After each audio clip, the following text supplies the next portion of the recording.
So discussing about the application of inverse Laplace transform, we were doing some readjustments in this second term. So first thing is, as these two things they resemble to two terms of a plus b whole square, you have to adjust there by adding zeta and wn, and subtracting zeta and wn, because you have a zeta and wn here. Okay, so it is something like a plus b whole square. It is a square plus b square plus 2ab. Okay, a term is yes, you don't have b term here. Take this 2a, that is 2 and yes already there. So b will be zeta into wn. So for that I am taking this plus and minus. Then what I have encircled the three terms, so those will become a plus b whole square, and remaining two wn terms, so I will take wn common in that square. 1 minus zeta square you will be left with. Further, what I can do, as we have seen the relationship between wd and wn, this is the relationship. I'm substituting instead of that as wd square. Now further coming, what I will do, here in the numerator you have a term 2 zeta wn. So it is 2 is nothing but 1 plus 1. So I have split this term two times. Okay, 1 plus 1, so that I can club the first two terms, these two terms, as one term. It is something like, if you have a plus b divided by c plus d. So how you can write it? You take a divided by c plus d plus b divided by c plus d, right? So this is the simple ratio what you take, right? Fractions. So according to this, what I will do, I will club both the terms and I will take it in the numerator, and this as a separate numerator. And as a minus is common to both, okay, this is something like this, a bracket. So this minus is applied to both the terms. Okay, this is the numerator adjustment. Now coming to further simplification, what I will do, this term I won't do anything, I have kept it as it is. First term 1 by s is also kept as it is, so that at the end we can apply inverse. Coming to this third term, in the third term you have wd square here. Okay, so what I will do here, I will multiply and divide by wd. Okay, why I am doing this? If you look at the second term is something like this, something like this. Okay, numerator term and this term, you can see second term here, sorry, here this one is the second term. Whatever you have in this bracket, the same is in the numerator. If this is the case, you can apply the inverse, and the inverse from the table you can get it as exponential, the product of exponential term and the cos term. So its lap inverse, if you take, this is the Laplace transform. So we can take the inverse here. So I am trying to readjust whatever equation we have got, so that I can get any of the standard forms. So here you can see the second term, it resembles to this cos and exponential term, where this bracket and the numerator is same. You have this numerator and the bracket same. However, the third term, observe here the third term. In the third term, I want, okay, whatever this may be, whatever you have here, this should be present here. Observe, whatever may be this term, the term which is here, it should be present here. For that, I am multiplying and dividing by WD. So the third term I am doing little modifications. So if you do this, one of the this G, Wn and omega d as it is. Instead of omega d in the denominator, I'm taking the relationship and I'm substituting instead of Wd, Wn square root of 1 minus zeta square. These two terms untouched. They are as kept as it is. Only in the third term I have done this, substituting the term, that is equation for Wd. Then 1 Wn gets cancelled. First two terms as it is. Coming to the third term. In the third term, check what all things are there. You have a zeta term, you have this square root term, and fine, whatever it may be, numerator. Okay, this is your constant terms, keep it aside. You have this term in which whatever this term you have, Wd, it is there in the numerator now. So that we can apply this exponential and sine term. I'm doing all these modifications after getting the partial fractions because I want any one of the standard transformations from the table we can pick up and substitute. Okay, so these are the three terms finally we got. Now we are now ready to get the inverse Laplace transform. Why to go for inverse Laplace transform? We want the time response. Okay, just in the bracket I have given you some information regarding the Laplace transform. You know the Laplace transform of only exponential is 1 by s plus c. If you're multiplying this exponential with either sine or cos, your transform will be changed to like this. So I have adjusted the second term. Okay, whatever we have done, second term resembles to cos, and third term here, okay, not this. This is a constant. Keeping aside, this third term resembles to the sine term. Okay, together, exponential and the sine term. So now I can apply the inverse Laplace transform. Applying the inverse Laplace transform to this complete equation. Okay, I have written it one more time. Inverse of the C of S is C of t. That is your time response. Inverse of 1 by S is U of t. That is 1. And applying the inverse for this term, as I told you, it is e raised to at cos of omega t. Now compare what is A. A should be this term which is present along with S. That should be A, and omega is this. So compare that with your second term. Along with S, you have zeta Wn. So this will act as A to you, and whatever present here, that is your omega, the angle. Okay. Now coming to the third term, this is kept as it is, constant hai. Again here also whatever is clubbed with the S, that is S plus A. So A is zeta omega Wn, sorry, and whatever is associated here, that is Wd, that will be your angle, sine of Wdt. So we have applied the inverse Laplace transform now. Actually, this is the final thing. This is what we have applied the inverse Laplace transform, and we have got the time response. Further remaining things are just the modification and finally keeping the answer. Okay. Now I have given you here. First term is as it is.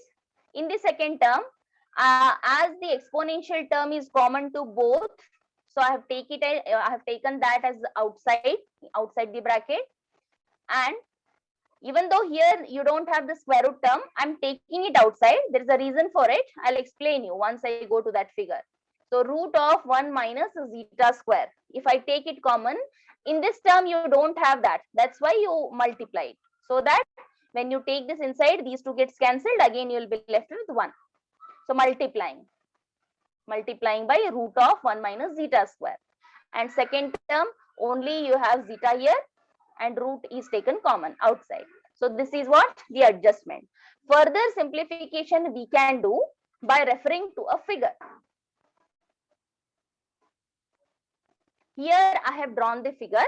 I'll explain about this figure once I come to that. But as for now, for time being, for your calculations, you take this as from the figure. The figure is giving you the details of pole locations. I hope you know what do you mean by zeros and poles. You have already found the zeros and pole locations in case of Z transforms. Okay, I assume that you know about it. Numerator value, if you equate it to 0, you will get the zeros. If you take the denominator polynomial and if you find the roots, the factors, whatever you get, if you get equate that to 0, you will get the pole values. So from the figure that I will be explaining you in a minute, in a few moments. From that figure, the sine theta value is root of 1 minus zeta square. For time being, you take this as it is, and so that I can further simplify the above equation. Okay, and from that figure, cos theta is zeta. Okay, from that figure, sine and cos terms are this. So further, what I can do in the above equation, just the simplification is remaining now. So your C of t is equal to 1 minus whatever you have got, this exponential divided by root of 1 minus zeta square. This value is replaced with sine theta, and zeta is replaced with cos theta. Okay, remaining this cos and sine term, I have kept it as it is. Now further, what you can do, sine A cos B plus cos A sine B, you know this trigonometric formula, it is sine A plus B. So taking that, I have taken this complete as sine A plus B. Sine of one value is W dt, one value is theta A plus B. Further, we know already WD, there is a relationship between the damping frequency and the natural frequency. WD equals to Wn root of 1 minus zeta square. And as we have taken sine and cos terms here, cos opposite by sine by cos, opposite by adjacent, you will get it as 1 root of 1 minus zeta square divided by zeta, right? Taking sine by cos, that is tan theta. So tan theta is, why I am taking tan theta, I'll explain you once I come to that figure. So tan theta is a root of 1 minus zeta square by zeta. It is sine by cos, taking sine by cos. So what is theta? Because I want to substitute for theta. Okay, so taking theta, which is tan inverse of this complete angle. So what I will do, instead of WD, I will take this substitution. Instead of theta, I will take tan inverse. So finally, what I will get, this is the final equation for your time response of second order system when you take unit step as the input. Standard test signal is taken as the steps, unit step signal. Okay. So this is your final answer. Actually, otherwise you would have stopped here itself. Okay, when we got this. But as it is important for you to analyze the pole locations. Hope you know what is the significance of finding the pole values. Okay, I assume that you know about this. Just to have the information about the pole values, I am simplifying this further, taking the reference of that figure. I have got the final value this. Okay, now steady state response.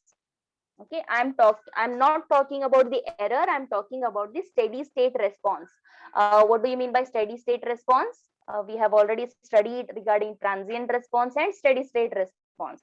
Transient means as the time changes, there will be changes in your output. It will just keep on changing so that it will attain a final state. After final state, there is no change. That is transient response. Coming to steady state, state change नहीं होगा, वो आके attain हो गया तो even though time extends, time equals to infinity होगा, time tends to infinity, your output will not change. That is called steady state response. When you apply unit step signal as the input, your steady state response is equal to 1. matlab you are using the damping, right? So your output keeps on fluctuating, oscillations honge, at the end you will get this 1. Steady state value is 1. जब आप unit step को input दोगे, as a input, if you apply unit step to your control system, it will keep on changing. Okay, fluctuations होंगे, this part is your transient response, जहाँ पे variations हो रहे हैं, स्टेट चेंज हो रहा है, right, oscillations are there, you know the damping factor, we have taken zeta is less than 1. For this condition, oscillations hoke, at the end you achieve one state, that is the value 1, after which there is no change in the output. Okay, this is the steady state response. For unit step it is equal to 1. Maybe if you take some other input, say ramp impulse, maybe your steady state value will differ, right? We are in for first order system, we have seen what is the steady state response and what is the error. Okay, so this is about the time response. Coming to few conclusions. Okay, before that I have just written here the error signal. What is the error? आपका desired output क्या है, something like reference signal जो आप दे रहे हो, and आपका जो actual output क्या है, इन दोनों का डिफरेंस अगर आप निकालोगे तो you will get the error. Something like you want to achieve 60 kilometers per hour speed, but you have attained now 40 kilometers per hour. So what is the error? 60 minus 40, that is 20. So depending on this error, what you will do, you will increase the speed so that you will attain 50 kilometers. Then further you can see 60 minus 50, you will get the error as 10. Further you will, what you will do, I'm taking the example of car driving. Further you will increase the speed, you will achieve 60. So 60 minus 60, 0. So your error signal is very important, to analyze the performance in a control system. It plays very important role. It is one of the important characteristic. Okay, so talking about error signal, it is E of t equals to the applied that is reference input minus the got output. जो आपने apply किया है, that is unit step. जो आपको output आया है, that. Okay, applied input is unit step है, so which is equal to 1 minus what answer you got, C of t, this one, 1 minus this term and this bracket term. So this is your answer you got. So I've written that complete answer here, whatever output, that time response we got. If you open the bracket, these ones gets cancelled. So whatever the second term is there, this is your error signal. Okay, so you can analyze this. आपका output actually क्या आना चाहिए था आपको, C of t. Actually speaking, unit step दिए हैं. Okay, steady state is 1 आना चाहिए, but what you are getting, 1 minus something. So this something value जो है, this is your error. आप इस error को 0 करोगे तो जो भी आपका आउटपुट आएगा, which will be equal to 1, steady state response. Okay, so the error signal, it exhibits a damped sinusoidal oscillations at steady state. Okay, steady state error is equal to limit as the error, the time tends to infinity. मतलब जो भी हमको error signal यहाँ पे आया है, what we have calculated just now, error signal is R minus C. So we have taken this, 1 minus 1 gets cancelled. This second, the big term, this is your error. So what is a steady state error? ESS. We have already seen ESS, even in the first order system also we have taken the ESS value. Substitute this error value which we got here, that is as time t tends to infinity. So this is the time response of steady state error value for second order system. Okay, now coming to the figure, just now I had drawn this figure. अगर आप unit step apply करते हो input आपके control system को, output, this is your output response. तो आपका output very होगा. Okay, इस थोड़े फ्लक्चुएशंस होंगे, rise and fall. However, it is damping. Okay, exponentially amplitude decrease होते आ रहा है, and finally it will try to attain steady state value. Okay, and okay, whatever this I have drawn the figure, we have taken the case of under damped system. Okay, not other three. Zeta equals to 0, 1 and greater than 1 हमने नहीं लिया है. Most of the practical cases we take zeta as less than 1. It is a damped sinusoidal, right? The response, it reaches a steady state value equals to 1. So finally it will try to attain the value 1 as the error approaches to 0. Obviously यहाँ पर देख सकते हो आप, what is error? Error signal is 1 minus, sorry, error is this.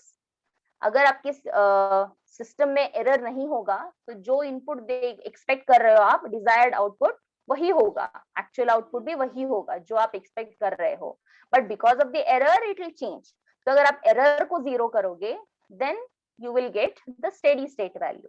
Expected to 1 है because we have applied unit step, so steady state response is equal to 1 for the unit step. But because of the error it is something 1 minus the error. आप error को 0 कर लोगे तो it will become 1. Now coming to this figure, important one, probably you can analyze this in a better way, much better than me, because as you have already studied about these Z transforms. I have drawn here a plane, okay, a plane which has got a real axis and imaginary axis. I think even in case of Z transform you do that, right? You plot these zeros and poles on this plane, you call this Z plane, right? There you draw these. So this dotted, whatever the circle you can see, unit circle I have drawn, okay, starting from 0. Here, as you can see, I have given the pole values for our case, zeta less than 1. Okay, very important thing, you can see equal to 1, greater than 1, equal to 0. All 4 cases I have shown you here, but for analysis जो भी हमने derive किया है equation, for derivation,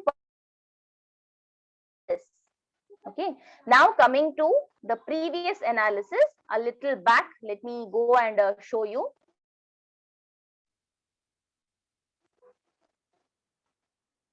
Here, I'm interested here in this. You can see how the roots are. If zeta is less than 1, we have seen that already. The roots are complex conjugates. मतलब अगर एक root ऐसा है a plus jb, मतलब some real part है and some imaginary part है, then another root will be a minus jb. So what is the real part here? Minus zeta wn, and imaginary part is wd. So if you see, shall I just keep this equation, minus zeta wn plus or minus jwd. Every time scrolling will be a bit difficult, so I will write it somewhere here. So your S1, S2, two roots are minus zeta wn plus or minus, okay, two roots are there, so plus or minus jwd. This is the analysis we have done already, okay, based on the roots, based on the zeta value, we will say that we get two roots and दोनों roots complex conjugates होंगे. So what is the real term? Zeta wn. So you can see here the horizontal axis represents the real part. So the real part I have given here zeta wn, okay. Whatever I have shown you on the left hand side, the same will be there for the right hand side, because there are two roots. One is plus and one is minus. Not on the right hand side, above and below here, because this magnitude जो real part है वो same है दोनों के लिए. Only the difference is in j term, either it is plus jwd or minus jwd, okay. So ये तो same रहेगा. Or you will get the values on the left hand side only. Okay, this is your real term. What is the imaginary axis? wd. So your imaginary axis is wd. So I have drawn first, the marking is real and imaginary axis. The magnitudes are minus zeta wn. Here it is imaginary wd. Hope you understood why I have marked those only. It is based on the roots. Okay. Now coming to the earlier derivation, I have given the reference, okay, referring to the figure here. Referring to the figure, pole locations, I have taken sign. Let's see how it is done. So from the origin, what do you mean by this value of pole? Because denominator we have got these, right? This value is for the denominator, that is zero, sorry, poles. So I need to locate the poles. If I want to locate the poles, how I should move? Suppose I have a plus jb as one value. Okay, how will you locate this? A is a real term, so you will travel. I'm giving you an example so that it will be easy for you. A plus jb is one value, you want to locate it. So how will you do it? First, A is a real term, positive quantity. I will move A quantity, magnitude in the right side because A is positive. अगर ये minus A होता तो I would have moved negative direction. Okay. Then J is your imaginary axis. What is the magnitude here? B. So I will travel in this direction and I will reach here. So this is the point A plus JB. Okay. So something like this. Now my roots are this, out of which I am showing you only one. Okay. So what is the real part?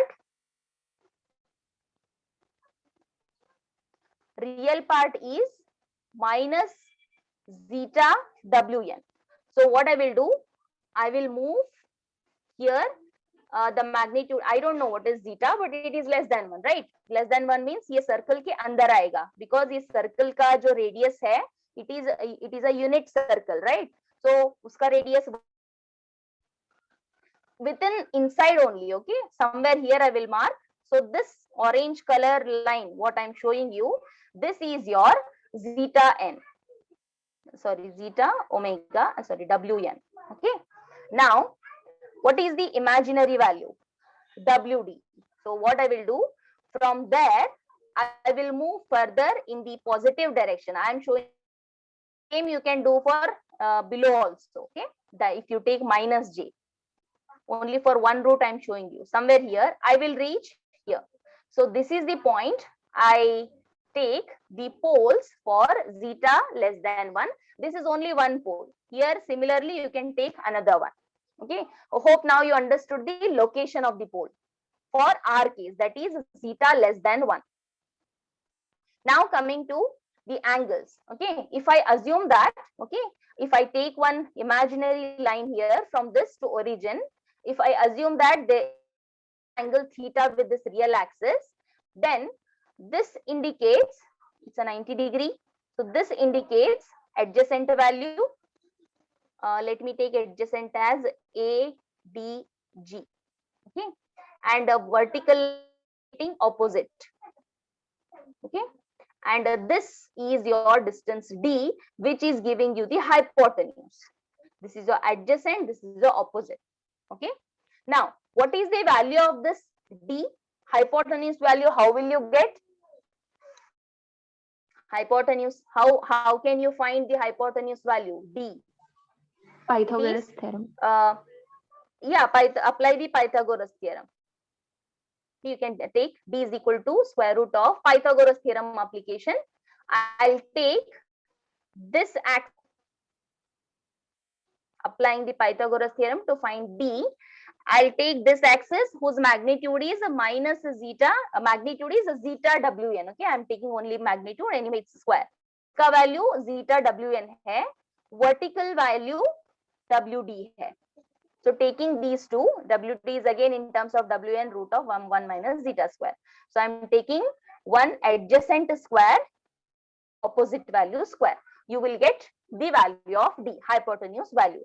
Further simplification if you make, it is positive होगा square है, then wn square आ जाएगा, square and square root, right? Now inside if you take this expansion, wn square minus wn zeta square, तो ये दोनों terms cancel हो जाएंगे. So D is equal to square root of wn square, square and root cancel होके D will be equal to wn. Okay, now D is the hypotenuse. From this triangle, can you just find what is cos theta? From the triangle, cos theta is equal to adjacent by hypotenuse. Adjacent, which is this, taking the magnitude, zeta wn, hypotenuse is d. So cos theta is equal to adjacent hypotenuse, zeta wn by wn. Wn just now d का value हमने find out किया है, that is wn. So you will get zeta. So cos theta is equal to zeta. We have taken this just now while calculating. Referring to the figure, cos theta is equal to zeta. Okay, hope now you understood why we have taken cos theta is equal to zeta. Now sine term. Sine in this triangle, try to get sine theta opposite by hypotenuse. Opposite value is WD, hypotenuse is D. Sine theta is opposite by hypotenuse. Opposite value is WD, which is nothing but Wn root of 1 minus zeta square divided by Wn. D value just now we have got it. So ये दोनों cancel होके we will get root of 1 square. So just now check in the equation for simplification, referring to the figure, we have taken sine theta as root of 1 minus zeta square. So now referring to the figure means finding in the figure where we have locations for the second order system. In that figure, sine theta and cos theta are in terms of this damping factor zeta. So whatever I'm giving you the details here, it is with respect to only one. Okay, क्योंकि ये plus or minus है. Just here locating one value, I have given you the details. The same will be applicable on this side also. Okay, not on the right side, left side only, because magnitude hai, the real part, it has a same value minus zeta wn. So आपको left side में ही draw करना पड़ेगा. But however, the imaginary vertical axis, it can be either positive or negative. Positive means upwards होगा, negative means downwards होगा. I hope you understood about this. Coming to the remaining values. For that, let me go back to those 4 zeta values. For zeta is equal to 0, you can see we have got purely imaginary roots. Okay, zeta equals to 0. And for zeta is equal to 1, we have got a real and repeated. Okay, 0 and 1 दो के लिए मैं दिखा देती हूँ आपको. If you take here, for zeta is equal to 0, somewhere here we will get all imaginary. On the axis we will get, okay, no horizontal axis. Purely imaginary roots we will get. Now for zeta is equal to 1, we will get real roots. That is horizontal poles मिलेंगे, okay, no vertical axis. J term नहीं आएगा यहाँ पे. And for zeta is equal to 1, roots are repeated. No, repeated or distinct. Let me see. Zeta equals to 1. For zeta is equal to 1, roots are okay, real and repeated. However, for zeta is greater than 1, the last case, आपके roots real होंगे, but they'll be अलग-अलग roots आएंगे.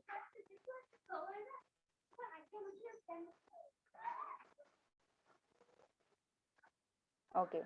For zeta greater than 1, you will get 2 different roots. I have shown you real रहेंगे, so आपको horizontal axis पे poles locate करना है. If you see unit circle, one value is outside this unit circle, one value is inside, because one is a plus and one is minus. Okay. Shall I show you? Difficult to scroll it again and again. You can see this is okay, common for both, but यहाँ पर variations होंगे. अगर आप plus करोगे तो कुछ अलग root आएगा, maybe a greater or a less value. अगर आप minus करोगे तो they are unequal. You will get 2 different values, but they are real. That's why on the horizontal axis, I have shown you 2 cross marks. So 2 cross marks on the horizontal axis one is outside the circle, one is inside the circle, giving you the pole information for zeta greater than 1. Okay, hope you understood about this this diagram. It is very important. Getting to know the pole locations plays a very important role as far as the stability of the system is concerned. Might be आपने already Z transform में सीखा होगा. Just to check whether the system is stable or not, you go for poles. आप poles find out करते हो. What is the meaning of taking this 1 by 0? 1 by 0 is infinity, right? Infinity means system becomes stable. So आपका जो denominator value है, that plays a very important role. जो denominator में आपके जो factors आते हैं, that is what you take the denominator and equate it to 0 for poles. So by finding the poles, what you are finding, whether you're checking whether you're analyzing the system is stable or not, or at what point. अगर आप yes equals to assume denominator में ऐसा कुछ है, एक factor है, so to find the poles you just make it 0, that is yes minus equal to 0. So what will be yes equal to? One value of the pole, you got it as a. The meaning of this is at value a your system denominator जो term है 0 हो जाएगा. So 1 by 0 infinity. At this point आपका system unstable होगा. Okay, it will not come to that stability. आके steady state में नहीं रुकेगा वो. At that pole location, your system considered becomes unstable. So this is very important. Pole information. You can design the system at what points, at what criteria your system becomes unstable. So ये information आपको pole से मिलेगा. Now just at the last I have written here Wn, it is a constant and zeta is varying. You can see ये circle है, ये जो d हमने find out किया था, that is Wn, ये तो constant रहेगा throughout. However, zeta we got 4 different values. We have considered 4 different cases, 0, 1, less than 1 and greater than 1. So out of this, Wn is a constant term which is of radius. Zeta is varying. As zeta changes, poles move away from the imaginary axis. You can observe, यहाँ पर check कर सकते हो आप. I have just taken the red color to indicate the poles for different zeta values. जब zeta का value 0 है, okay, lowest 0 है, imaginary axis पे आपके poles होंगे. When it is less than 1, somewhat here. When it is equal to 1, somewhere here. When it is greater than 1, somewhere here. So just it is moving away from the imaginary axis. जैसे जैसे zeta का value change हो रहा है, greater ज्यादा हो रहा है, आप इमेजिनरी एक्सिस से अवे कर रहे हो, you are moving away. That is the meaning. For zeta greater than 1, the poles are complex conjugates. I have shown you here. 2 values मैंने ड्रॉ किए हैं, रियल रहेंगे, डिस्टिंक्ट रहेंगे, एक आउटसाइड द सर्कल, एक inside the circle. Okay, so this is about the time response for second order system. So now remaining is the time response specifications that I'll be dealing in the next session.